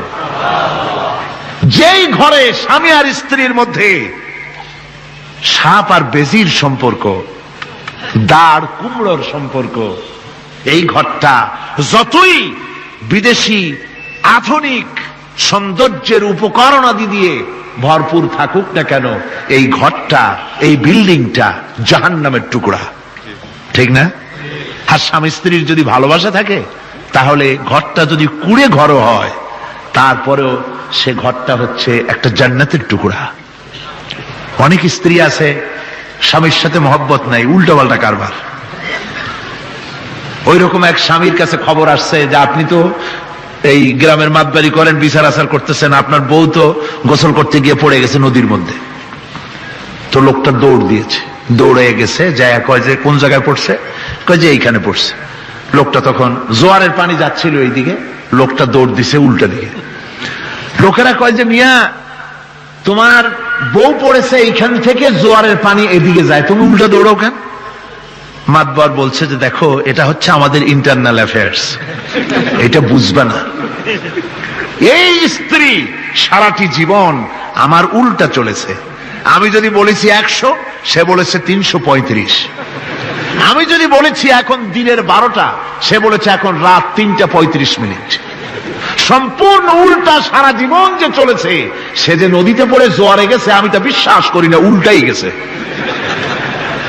এই রকমের এক শ্রেণী আছে, স্বামী উল্টা থাকে, স্ত্রী উল্টা থাকে, এরকমও হয়। সুতরাং স্বামী এবং স্ত্রীর মধ্যে মহব্বত আর ভালোবাসা, এটি মাবুদের একটি বিরাট নেয়ামত। অন্যের স্ত্রীর দিকে তাকালে কাম ভরে, খারাপ নজরে তাকালে জেনার গুনাহ হবে। হাত দিয়া ধরলে কাম ভাবে জেনার গুনাহ হবে। কিন্তু কোন স্বামী যদি তার স্ত্রীর দিকে প্রেম ভরে, ভালোবাসা ভরে তাকায়, আর স্ত্রীর হাতকে প্রেম আর ভালোবাসার সাথে যদি স্ত্রীর হস্ত ধারণ করে, কেতাবে এসেছে স্বামী এবং স্ত্রীর উভয়ের সগীরা গুনাহ আল্লাহ রাব্বুল আলামিন মাফ করে দেন। আল্লাহ পাক বলছেন, আমি তোমাদের থেকে তোমাদের জোড়া, তোমাদের স্ত্রীদেরকে পয়দা করেছি এবং পরস্পর পরস্পরের প্রতি ভালোবাসা এবং মহব্বত সৃষ্টি করে দিয়েছি। আজকে কথা উঠেছে সমাজে, আজকে কথা উঠেছে নারীর অধিকার নিয়ে। বলা হচ্ছে ইসলাম নারীকে, নারীর অধিকার ক্ষুণ্ণ করেছে, বলে না? বলে কিনা বলেন? আমাদের দেশে এই জন্য নারী পক্ষ, নারী সমাজ, নারী আন্দোলন পরিষদ, তারপরে এরকম অনেক আন্দোলন তারা বানিয়েছে। আর পত্র পত্রিকায় নানান রকমের ইসলাম সম্পর্কে তারা লিখছে। একটা পত্রিকা আজকে সকালে আমাকে একজন দিল, তার মধ্যে লিখেছে, হাদিসের বরাত দিয়েছে, তার মধ্যে লিখছে যে রাসূলুল্লাহ বলেছেন পৃথিবীর সব কিছু হচ্ছে ভোগের সামগ্রী, সেই ভোগের মধ্যে উত্তম ভোগের সামগ্রী হচ্ছে নারী। নাউযুবিল্লাহি মিন যালিক, এমন কথা রাসূলুল্লাহ বলেন নাই। হাদিসের নাম দিয়া তারপরে হুজুর যা বলেন নাই সেই সব কথা বলে বলে নারীদেরকে ইসলামের প্রতি বীতশ্রদ্ধ করাবার জন্য চেষ্টা চালানো হচ্ছে। অথচ নারীদের ব্যাপারে মুহাম্মদ সাল্লাল্লাহু আলাইহি ওয়াসাল্লাম সবচাইতে উত্তম কথা বলেছেন। এত সুন্দর কথা পৃথিবীতে আর কেউ বলে নাই, আর কেউ বলে নাই। নারী আজ অধঃপাতিতা, নির্যাতিতা। এই নির্যাতন থেকে, অধঃপতন থেকে নারীকে কে রক্ষা করতে পারে? ইসলাম। জোরে বলেন, কে পারে? কেবলমাত্র ইসলাম পারে, আর কেউ পারে না। নারী যখন তাদেরকে মেয়ে হয়েছে শোনা মাত্র তার বাপ তাকে মাটির নিচে পুঁতে রাখত, আছাড় মেরে মেরে ফেলে দিত, যখন তাদেরকে কবর দিয়ে দিত জীবিত অবস্থায়, সেই সময় রাসূলুল্লাহ এসে নারীদের সম্মান দিলেন, মর্যাদা দিলেন। রাসূলুল্লাহ বললেন, আমার কাছে 3টা জিনিস প্রিয়, একটি হচ্ছে নামাজ, একটি হচ্ছে সুগন্ধি, আর একটা হচ্ছে স্ত্রী। নারীর যখন কোনো মর্যাদা নাই, তখন নারীর মর্যাদা হুজুর দিলেন। যখন কন্যা সন্তান হওয়া আভিজাত্যের বিপরীত, কন্যা সন্তান হওয়া পুরুষের জন্য একটা অপমানকর। এখন আমাদের সমাজেও আছে, স্ত্রী গর্ভবতী হয়েছে, বন্ধুদের কাছে বলে ফেলেছে আগেই, সন্তান হয়ে গেছে, কিন্তু কোনো খোঁজ খবর নাই। বন্ধুরা একদিন হঠাৎ জিজ্ঞেস করে, তোমার স্ত্রী গর্ভবতী হয়েছে, তারপরে তা তো অনেক দিনের কথা, কি হইল তা তো বললা না? কয় যে আশা তো করছিলাম হবে ছেলে, কিন্তু হয়েছে মেয়ে, সেই জন্য আর টেলিফোন করা, খবর দেওয়া জরুরত বোধ করিনি। আছে না এমন? আছে। আবার বারবার মেয়ে হয় বলে আমাদের দেশে তালাকের ঘটনা পর্যন্ত আছে। বারবার মেয়ে হয়, ছেলে হয় না মোটেও, তালাক দিয়ে দেয়। আচ্ছা, ওই মেয়েটারই, ওই স্ত্রীরই যদি এখানে হাত থাকে ছেলে বা মেয়ে হওয়ার ব্যাপারে, মানুষের যদি হাত থাকে, তাহলে দায়ী শুধু স্ত্রী হতে যাবে কেন? পুরুষ তুমিও তো দায়ী তাহলে। আসলে ছেলে এবং মেয়ে হওয়ার জন্য স্বামী এবং স্ত্রী কেউ দায়ী নয়। ব্যাপারটি আল্লাহ। ব্যাপারটি কার? আল্লাহ রাব্বুল আলামিন বলেছেন, আমি যাকে খুশি কন্যা দান করি, যাকে খুশি শুধু ছেলে দান করে, যাকে খুশি তারে ছেলেও দেই মেয়েও দেই, আর যাকে খুশি আমি কিছুই দেই না। এ সবটাই আমার হাত। সুতরাং রাসূল পাক সাল্লাল্লাহু আলাইহি ওয়াসাল্লাম বলেছেন, খবরদার মেয়েদের বাপকে, মেয়ের বাপকে গালি দিও না। বারবার মেয়ে হয় বলে অনেকে মেয়ের বাপকে গালি দেয়, তাচ্ছিল্য করে, টিটকারি করে। হুজুর বলেছেন, মেয়ের বাপকে বিদ্রুপ করো না, গালি দিও না, যেহেতু আমি মুহাম্মদ সাল্লাল্লাহু আলাইহি ওয়াসাল্লাম মেয়েদের বাপ। রাসূল পাক সাল্লাল্লাহু আলাইহি ওয়াসাল্লাম বলেছেন, যে ঘরে একটা কন্যা সন্তান জন্মগ্রহণ করে, যে ঘরের ভিতরে একটি কন্যা সন্তান জন্মগ্রহণ করে, ওই ঘরের ভিতরে আল্লাহ রাব্বুল আলামিনের রহমতের ফেরেশতা ঢুকে সালাম দেয় আর বলে, আসসালামু আলাইকুম ইয়া আহলাল বাইত, হে ঘরের মালিকেরা, তোমাদের উপরে আল্লাহর রহমত বর্ষিত হোক। রহমতের ফেরেশতারা ঘরের ভিতরে প্রবেশ করে কন্যা সন্তানটির মাথার উপরে হাত বুলায় আর বলতে থাকে, এই দুর্বল দেহ একটি দুর্বল দেহের ভেতর থেকে বেরিয়ে এসেছে। এই কন্যা সন্তানটিকে যে লালন পালন করবে, আল্লাহ রাব্বুল আলামিন তাকে শান্তিতে রাখবেন। রাসূল পাক সাল্লাল্লাহু আলাইহি ওয়াসাল্লামের কাছে একজন এসে বলছে, ইয়া রাসূলুল্লাহ, আমার এক মেয়ে। হুজুর কয়, তোমার এক বেহেশত। আর একজন বলল, হুজুর আমার দুই মেয়ে। কয়, তোমার দুই বেহেশত। এরকম হাদিস আছে নাকি যে একজনে বললো আমার এক ছেলে, আর হুজুর বলছেন তোমার এক বেহেশত? আছে এমন? সুতরাং মেয়েকে কি মর্যাদা দিয়েছে ইসলাম। রাসূলুল্লাহ বললেন, যার তিনটি মেয়ে আছে আর ওই তিনটি মেয়েকে আদব শিক্ষা দিয়েছে, তারবিয়াত শিক্ষা দিয়েছে, দ্বীন শিক্ষা দিয়েছে, স্নেহ করে, স্নেহ দিয়ে লালন পালন করেছে, তারপরে সৎ পাত্রস্থ করেছে, ওই মেয়ের লালন পালনকারী মাতা পিতা আর আমি মুহাম্মদ সাল্লাল্লাহু আলাইহি ওয়াসাল্লাম কিয়ামতের দিন একই জান্নাতে পাশাপাশি অবস্থান করব। সুবহানাল্লাহ বিহামদিহি। মেয়ের ব্যাপারে রাসূলুল্লাহ এত কথা বলেছেন, নারীদের ব্যাপারে এত কথা বলেছেন। হুজুর বলেছেন, তোমরা যখন সফরে যাবে, সফর থেকে আসার সময় আমরা অনেকে হাদিয়া তোহবা নিয়ে আসি, জামা কাপড়, মিষ্টি, চকলেট ইত্যাদি আমরা নিয়ে আসি, আনি না? কি বলেন, আনি না? আল্লাহর নবী বলেছেন, বাইরের থেকে, সফর থেকে, বাজার থেকে হাদিয়া তোহবা ঘরের জন্য জানবে, এনে যখন তোমরা তা দেওয়া শুরু করবে, সর্বপ্রথম মেয়ে থেকে দেওয়া শুরু করবে। মেয়েকে আগে দাও। হুজুর সাল্লাল্লাহু আলাইহি ওয়াসাল্লাম তার কলিজার টুকরা মেয়ে ফাতেমাকে মহব্বত করতেন, এত মহব্বত করতেন, কোন দিকে যাওয়ার আগে সকলের সঙ্গে দেখা করে শেষে দেখা করতেন হযরত ফাতেমার সঙ্গে। আবার সফর থেকে ফিরে এসে সর্বপ্রথম তিনি দেখা করতেন হযরত ফাতেমা রাদিয়াল্লাহু তাআলা আনহার সঙ্গে। একবার হযরত আলী এবং হযরত ফাতেমার মধ্যে মনোমালিন্য হলো, হুজুরের মুখটা মলিন হয়ে গেল, রাসূল পাকের মুখ মলিন হয়ে গেল। হুজুর সাল্লাল্লাহু আলাইহি ওয়াসাল্লাম ঘরের মধ্যে প্রবেশ করলেন, হযরত আলীর ঘরে হযরত ফাতেমা এবং আলীকে এক জায়গায় বসালেন।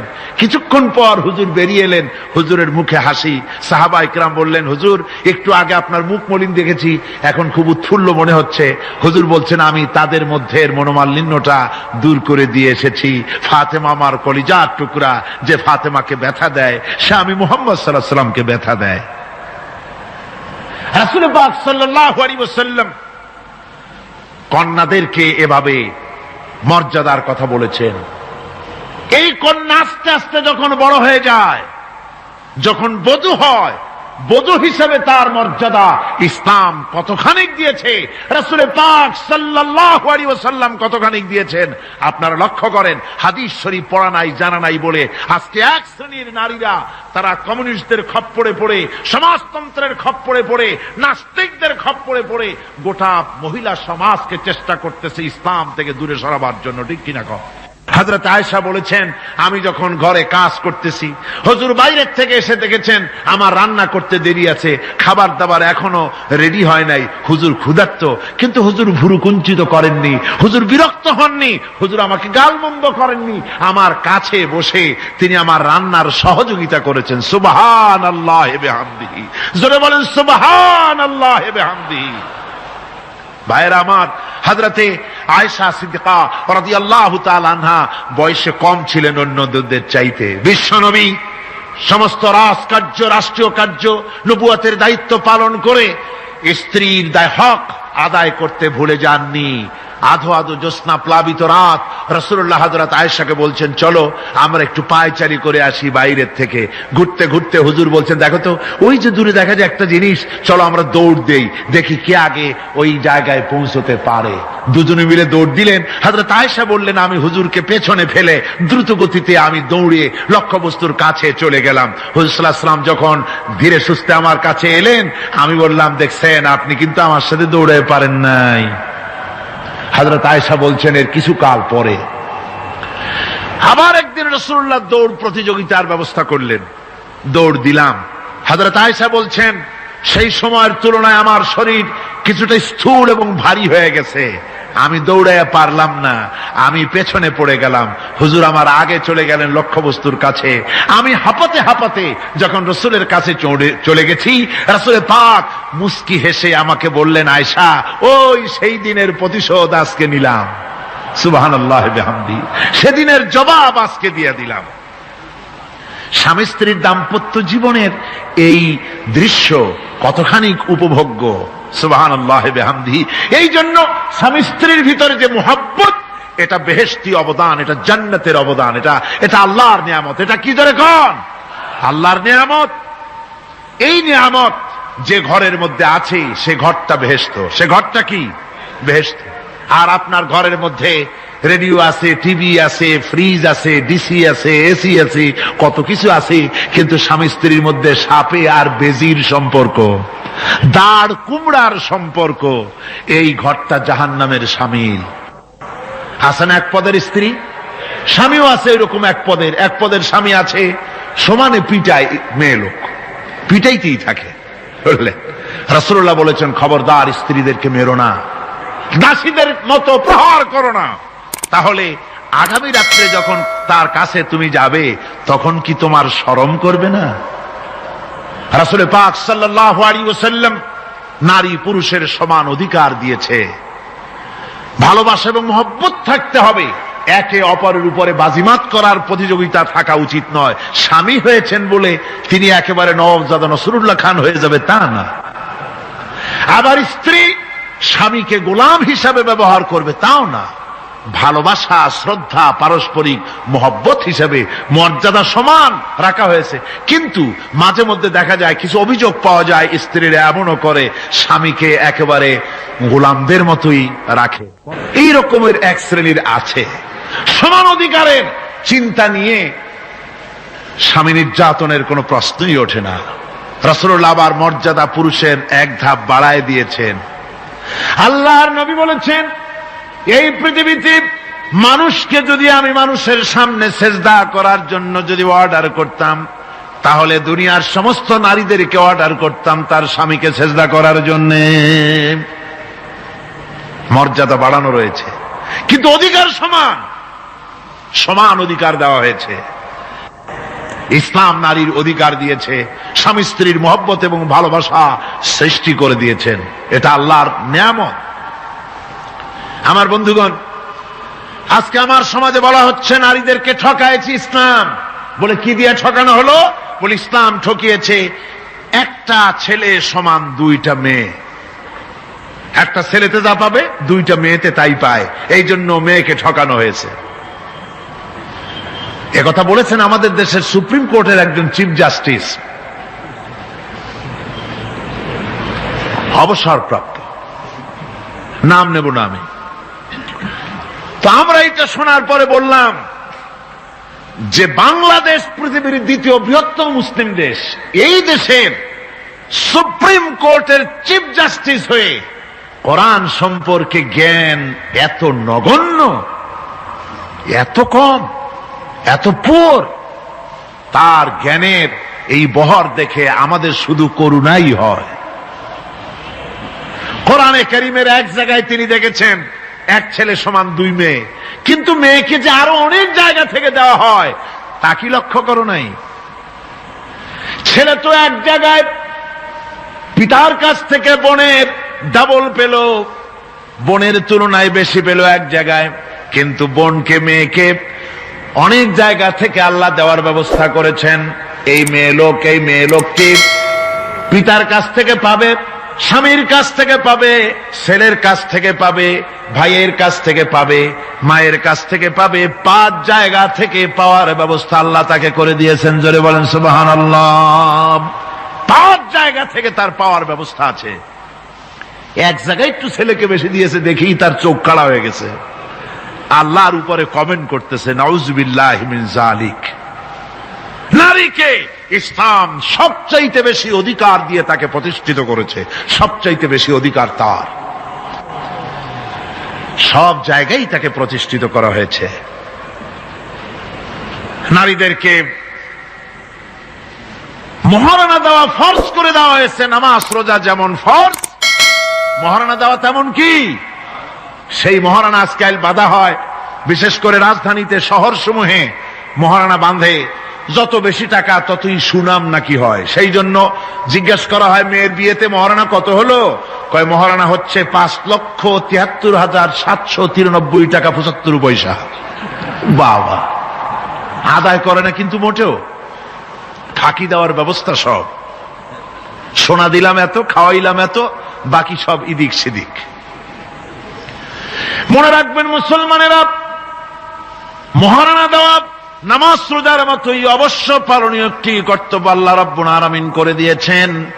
কোন স্বামী যদি মহারণা ধার্য করার পর যদি আদায় না করেন, স্ত্রী যদি স্বেচ্ছায় মহারণার টাকা মাফ না করে দেয়, তাহলে কিয়ামতের দিন ওই স্বামীকে আল্লাহর দরবারে জেনাকারের কাতারে দাঁড়াতে হবে।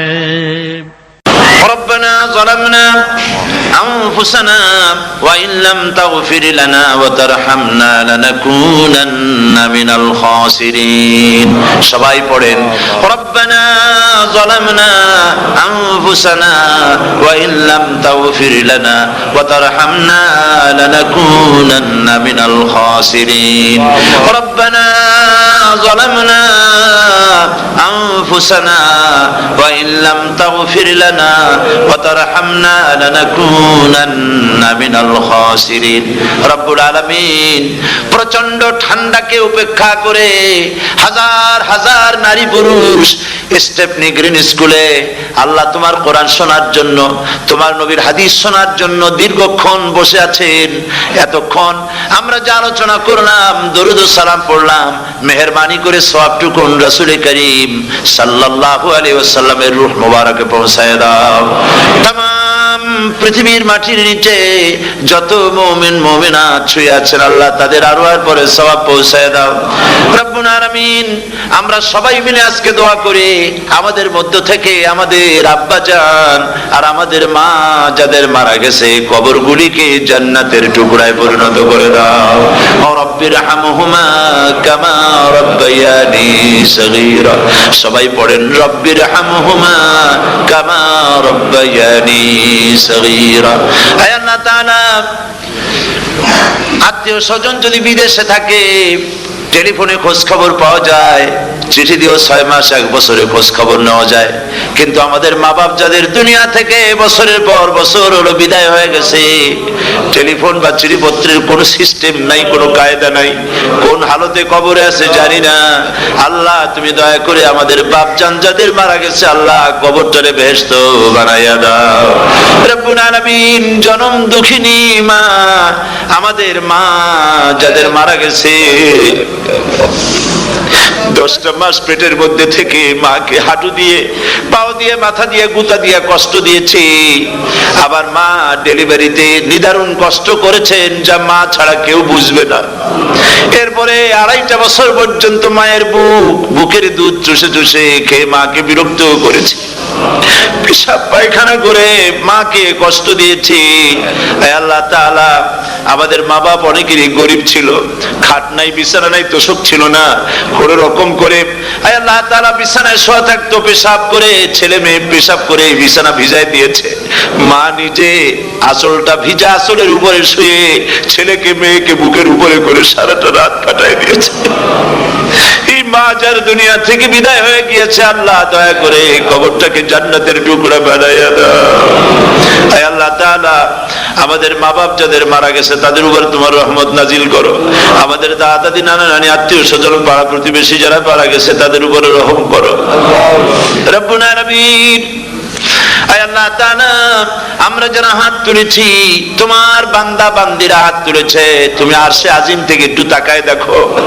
আমরা কোন রাজা বাদশার কাছে হাত তুলি নাই, আমরা কোন প্রধানমন্ত্রী প্রেসিডেন্টের কাছে হাত তুলি নাই, কোন পীর বুজুর্গের কাছে হাত তুলি নাই, আমরা হাত তুলেছি শাহনশাহ রব্বুল আলামিনের দরবারে। রব্বুল আলামিন, আমরা যতগুলি লোক হাত তুলেছি এর মধ্যে জিনাকার থাকতে পারে, মদখোর থাকতে পারে, বেনামাজি থাকতে পারে, সুদখোর থাকতে পারে। আল্লাহ, কত রকমের গুনাহ করে আমরা হাত তুলেছি। আল্লাহ, তুমি যদি দয়া করো আজকে আমাদের এই লোকগুলি কি তোমার বান্দা বান্দি গুলারে যদি মাফ করে দাও, আকাশের জমিনে এমন কেউ নাই যার কাছে তোমার এজন্য কৈফিয়ত দেওয়া লাগে। রব্বুল আলামিন, দয়া করে আমাদের জিন্দেগির গুনাহ মাফ করে দাও। আল্লাহ তাআলা, আমার মা বোনেরা কষ্ট করে এই ঠান্ডাকে উপেক্ষা করে যারা এসেছেন, আল্লাহ তুমি মা বোনদের হায়াত দারাজ করে দাও, মা বোনদেরকে পর্দায় থাকার তৌফিক দিয়ে দাও। আয় আল্লাহ, মা বোনদের এমন জীবন যাপন করার তৌফিক দাও যাতে করে কিয়ামতে হযরত আয়েশা, হযরত খাদিজা, হযরত ফাতেমার সঙ্গে হাসর নসিব হয়ে যায়। আল্লাহ, যে সমস্ত মা বোনদের বিয়ে হয়েছে বাচ্চা হয় নাই, আল্লাহ তুমি তাদেরকে নিঃসন্তানীকে বাচ্চা দিয়ে দাও। যাদের মেয়ে বড় হয়েছে বিয়ে দিতে পারে না, বিয়ের বন্দোবস্ত করে দাও। রব্বুল আলামিন, মা বোনদের যাদের রোগ আছে, ব্যাধি আছে, আল্লাহ দয়া করে সব অসুখ মাফ করে দাও। আল্লাহ, আমরা যারা হাত তুলেছি ঋণগ্রস্তদের ঋণ পরিশোধের তৌফিক দান করে দাও। আল্লাহ তাআলা, অসুখ বিসুখ যাদের আছে মাফ করে দাও। যারা নাকি হালাল ব্যবসা করে আল্লাহ ব্যবসা বরকত দিয়ে দাও। হারাম ব্যবসা যারা করে, আল্লাহ মদের ব্যবসা যে হারাম ব্যবসা, তুমি মুসলমানদের মনের মধ্যে জাহান্নামের ভয় দিয়ে দাও। আল্লাহ, মদের ব্যবসার মতো জঘন্য ব্যবসা থেকে মুসলমানদের বাঁচাও। আল্লাহ, আল্লাহ রব্বুল আলামিন, জিনা থেকে বাঁচাও, সুদ থেকে বাঁচাও, ঘুষ থেকে বাঁচাও। এই পবিত্র রমজান মাস আসতেছে, কাদের তুমি মাফ করবে তুমি জানো। আল্লাহ, এই রমজানের বরকত থেকে আমরা যেন মাহরুম না হয়ে যাই। আল্লাহ, তোমার বান্দা বান্দি আমরা যারা হাত তুলেছি, এমন রোজা রাখার তৌফিক দাও যাতে তুমি খুশি হও। বাবু, আমাদের কান্দার তৌফিক দাও। সেহরি ভালোভাবে সেহরি করা, তোমাকে খুশি করার জন্য ইফতার করা, তোমার খুশির জন্য রোজা রাখা, তেলাওয়াত করা, সেজদা দেওয়া, নামাজ পড়া, জিকির করা, আল্লাহ তাআলা এগুলি বেশি বেশি করে করার তৌফিক আমাদেরকে দান করে দাও। রব্বুল আলামিন, এই মাহফিলের ভিতরে বহু মানুষ আছে জীবনে কাবা শরীফ চোখে দেখে নাই, জীবনে তোমার হাবিবের রওজা চোখে দেখে নাই। আজকে একটা দোয়া করি তোমার কাছে, আমার মা বোনেরা আর ভাইরা যারা হাত তুলেছে, আল্লাহ তুমি দয়া করে মেহেরবানি করে জীবনে অন্তত একটা বার কাবা শরীফ চোখে দেখার তৌফিক দিয়ে দিও। রব্বুল আলামিন, বাংলাদেশ থেকে আমাদের হাজার হাজার লাখ লাখ মুসলমান নরনারী বিদেশে চাকরি করার জন্য, ব্যবসা করার জন্য এসেছে। আল্লাহ, চাকরি করতে এসে, ব্যবসা করতে এসে যেন ঈমান নষ্ট কারো না হয়। আল্লাহ, সকলের ঈমান মজবুত রাখার তৌফিক দান করে দাও। আয় আল্লাহ, তোমার কাছে একটা দোয়া করি, জাহান্নামের আগুন 3000 বছর বসে উত্তপ্ত করেছো, জাহান্নামের আগুনে আমরা জ্বলতে পারবো না। জাহান্নামের আগুন আমাদের জন্য হারাম করে দাও। আল্লাহ, আল্লাহুম্মা আজিরনা মিনান নার। সকলে পড়েন আমার সাথে, আল্লাহুম্মা আজিরনা মিনান নার, আল্লাহুম্মা আজিরনা মিনান নার ওয়া আদখিলনাল জান্নাতা মাআল আবরার। আল্লাহ তাআলা, এই মানুষগুলি, এদের সাথে আমার কোনো আত্মীয়তার সম্পর্ক নেই, এদের সাথে আমার কোনো রক্তের সম্পর্ক নাই।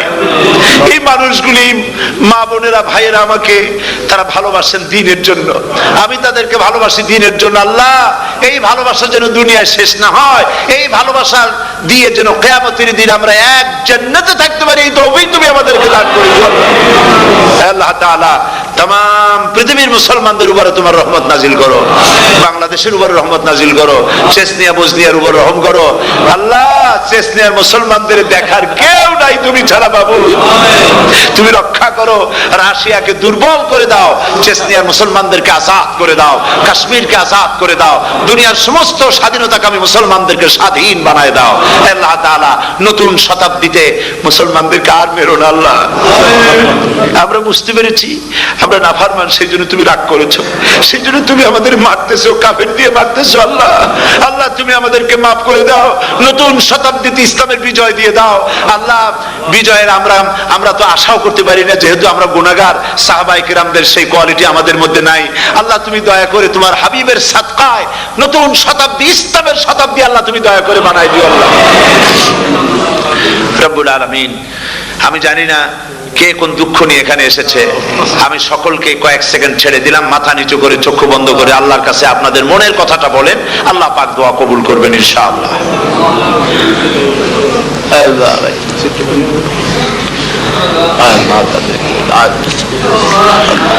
আল্লাহ তাআলা তোমার বান্দারা বান্দিরা মনে মনে যে যা চাইলো আল্লাহ সকলের নেক আশা তুমি পুরা করে দাও। রব্বানা তাকাব্বাল মিন্না ইন্নাকা আনতাস সামিউল আলিম ওয়া তুব আলাইনা ইন্নাকা আনতাত তাওয়াবুর রহিম। সিত্রুল আরশি মাসবুলুন আলাইনা ওয়া আইনুল্লাহি নাজিরাতুন ইলাইনা বিহাউলিল্লাহি লা ইয়াকদিরু আলাইনা। আল্লাহুম্মা ইন্না নাজআলুকা ফি নুহুরিহিম ওয়া নাউযু বিকা মিন শুরুরিহিম। আল্লাহুম্মা লা মানি'a লিমা আতাইত ওয়া লা মু'তিয়া লিমা মানাত ওয়া লা ইয়ানফা'ু জাল জাদ মিনকাল জাদ। اللهم زدنا ولا تنقصنا واكرمنا ولا تهنا واعطنا ولا تحرمنا واثرنا ولا تؤثر علينا وارضنا وارض عنا. سبحان ربك رب العزة عما يصفون وسلام على المرسلين والحمد لله رب العالمين. واجعل آخر كلمة عند الموت لا إله إلا الله محمد رسول الله. السلام عليكم ورحمة الله.